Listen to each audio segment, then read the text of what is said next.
ನಮಸ್ಕಾರ ಪ್ರಿಯ ವೀಕ್ಷಕರೇ, ಇದು ಹೂವಿನ ಹಡಗಲಿ ಸಂರಕ್ಷಣಾ ಸಮಿತಿ ನ್ಯೂಸ್. ನಾನು ನಿಮ್ಮ ಆನಂದ್ ಹೊನ್ನೂರು. ಸುಮಾರು ದಿನಗಳ ನಂತರ ಮತ್ತೆ ನಿಮ್ಮ ಮುಂದೆ HSS ನ್ಯೂಸ್ ಬಿತ್ತರಗೊಳ್ತಿದೆ.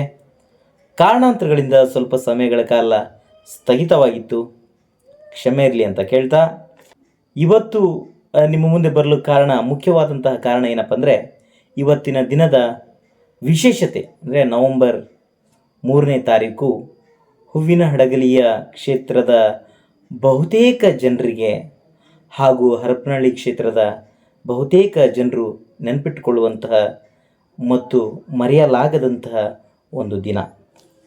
ಕಾರಣ, ಕರ್ನಾಟಕ ರಾಜಕೀಯದಲ್ಲಿ ಅಜಾತ ಶತ್ರು ಎಂದು ಕರೆಯಲ್ಪಡುವಂತಹ ವಿಜಯನಗರ ಜಿಲ್ಲೆಯ ಹಂಪಿ ಉತ್ಸವದ ರೂವಾರಿಗಳು, ಹುಲಿಗುಡ್ಡದ ಹುಲಿ ಎಂಬ ಬಿರುದುಗಳನ್ನು ಹೊಂದಿರುವಂತಹ ಮಲ್ಲಿಗೆ ನಾಡಿನ ಪ್ರಸಿದ್ಧ ರಾಜಕೀಯ ನಾಯಕರು, ಉಪಮುಖ್ಯಮಂತ್ರಿಗಳು ಆದಂತಹ MP ಪ್ರಕಾಶ್ ರವರ ಏಕೈಕ ಸುಪುತ್ರರಾದಂತಹ ದಿವಂಗತ ರವೀಂದ್ರ ಅಣ್ಣವರ 7ನೇ ವರ್ಷದ ಪುಣ್ಯಸ್ಮರಣೆ. ಈ ದಿನವನ್ನು ವಿಶೇಷವಾಗಿ ಹರಪನಹಳ್ಳಿಯ ಜನತೆ ಮರೆಯಲಾಗದಂಥ ದಿನ. ಕಾರಣ, 371J ಕಲ್ಯಾಣ ಕರ್ನಾಟಕ ಅಂತ ಏನು ಕರಿತಾ ಹೋಗ್ತೀವಿ, ಅದನ್ನು ಒದಗಿಸಿದಂತಹ ಕೀರ್ತಿ MP ರವೀಂದ್ರ ಅಣ್ಣವರಿಗೆ ಸಲ್ಲುತ್ತದೆ. ಇಂತಹ ಧೀಮಂತ ನಾಯಕ, ಬಡವರ ಬಂಧು, ಸಹಕಾರಿ ಧುರೀಣ, ಬರದ ನಾಡಿನ ಭಗೀರಥ, ಮಾಜಿ ಶಾಸಕ, ಲಿಂಗೈಕ್ಯರಾದಂತಹ ಡಾಕ್ಟರ್ MP ರವೀಂದ್ರ ಅಣ್ಣನವರ 7ನೇ ಪುಣ್ಯಸ್ಮರಣೆ ಇಂದು ಹೂವಿನ ಹಡಗಲಿಯಲ್ಲಿ ಜರುಗಿತು.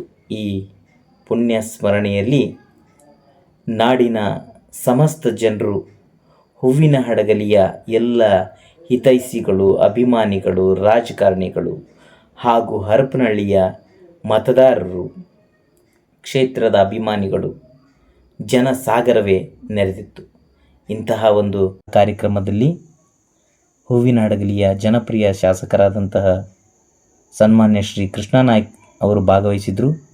ಹಾಗೆಯೇ ದಿವಂಗತ MP ಪ್ರಕಾಶ್ ಅವರ ಸುಪುತ್ರಿಯರು ಆದಂತಹ ಹರಪನಹಳ್ಳಿಯ ಪ್ರಸ್ತುತ ಶಾಸಕರೂ ಆದಂತಹ MP ಲತಾ ಮಲ್ಲಿಕಾರ್ಜುನರವರು ಸಹ ಈ ಒಂದು ಪುಣ್ಯ ಸ್ಮರಣೆಯಲ್ಲಿ ಭಾಗವಹಿಸಿದರು. ಹಾಗೆಯೇ ಅವರ ಮತ್ತೋರ್ವ ಸಹೋದರಿಯಾದಂತಹ MP ಸುಮಾ ವಿಜಯ್ ಅವರು ಸಹ ಈ ಒಂದು ಕಾರ್ಯಕ್ರಮದಲ್ಲಿ ಭಾಗವಹಿಸಿದರು. ಹಾಗೆ ಮತ್ತೋರ್ವ ಸಹೋದರಿಯರಾದಂತಹ MP ವೀಣಾ ಮಹಾಂತೇಶ್ ಅವರು ಕೂಡ ಈ ಒಂದು ಕಾರ್ಯಕ್ರಮದಲ್ಲಿ ಭಾಗವಹಿಸಿ ಆ ಪುಣ್ಯಸ್ಮರಣೆ ಕಾರ್ಯಕ್ರಮವನ್ನು ಅಚ್ಚುಕಟ್ಟಾಗಿ ನೆರವೇರಿಸಿಕೊಟ್ರು. ಹೀಗೆ ಹೂವಿನ ಹಡಗಲಿಯ ಅನೇಕ ಜನರು ನೆನಪಿಟ್ಟುಕೊಳ್ಳುವಂತಹ ಏಕೈಕ ವ್ಯಕ್ತಿತ್ವ ಅಂದರೆ ಅದು MP ರವೀಂದ್ರ ಅಣ್ಣನವರು. ಕಾರಣ, ಇವರು ಕೊಡಗೈ ದಾನಿ, ಕಲಿಯುಗದ ಕರ್ಣ, ಹೂವಿನ ಹಡಗಲಿಯ ಸಾಹುಕಾರ. ಈ ರೀತಿ ಅನೇಕ ಹೆಸರುಗಳಿಗೆ ತಕ್ಕಂತೆ ತಮ್ಮ ಜೀವನದಲ್ಲಿ ಬದುಕಿದಂತಹ ಒಬ್ಬ ನಿಜವಾದ ಜನನಾಯಕ. ಹಾಗಾಗಿ ಈ ಒಂದು ಹೂವಿನ ಹಡಗಲಿ ಸಂರಕ್ಷಣಾ ಸಮಿತಿಯು ಅವರನ್ನು ಸ್ಮರಿಸ್ತಾ ಅವರಿಗೆ ಈ ಒಂದು ಕಾರ್ಯಕ್ರಮವನ್ನು ಸಮರ್ಪಣೆ ಮಾಡ್ತಾ ಇದ್ದೀವಿ. ಮತ್ತೊಂದು ಸಾರಿ ಉತ್ತಮ ನ್ಯೂಸ್ನೊಂದಿಗೆ ನಿಮ್ಮ ಮುಂದೆ ಬರ್ತೀವಿ. ಅಲ್ಲಿವರೆಗೂ ನಮಸ್ಕಾರ, ವಂದನೆಗಳು.